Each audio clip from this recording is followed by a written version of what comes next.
Good morning. Nandito po ako ngayon sa aking bagong opisina.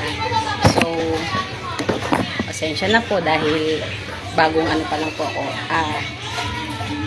Bagong trabaho pa lang po. So, ngayon, ang ingay na aso nila sa likod. So, naka-ready na po ako for interview. Bali, ito raw po ang gagawin ko. Wait lang po. Wait lang mga kaning. Akin na po i-ready ang aking mga gamit. Baka dumating na aking boss. So, ito nga po yung aking trabaho ngayon. Nandito lang po ako sa aking kusina. Bali, nilagyan ko pa lang yung tugot. Tapos ito po ang aking gagawin. Magtitipla po ako ng lamaan ko.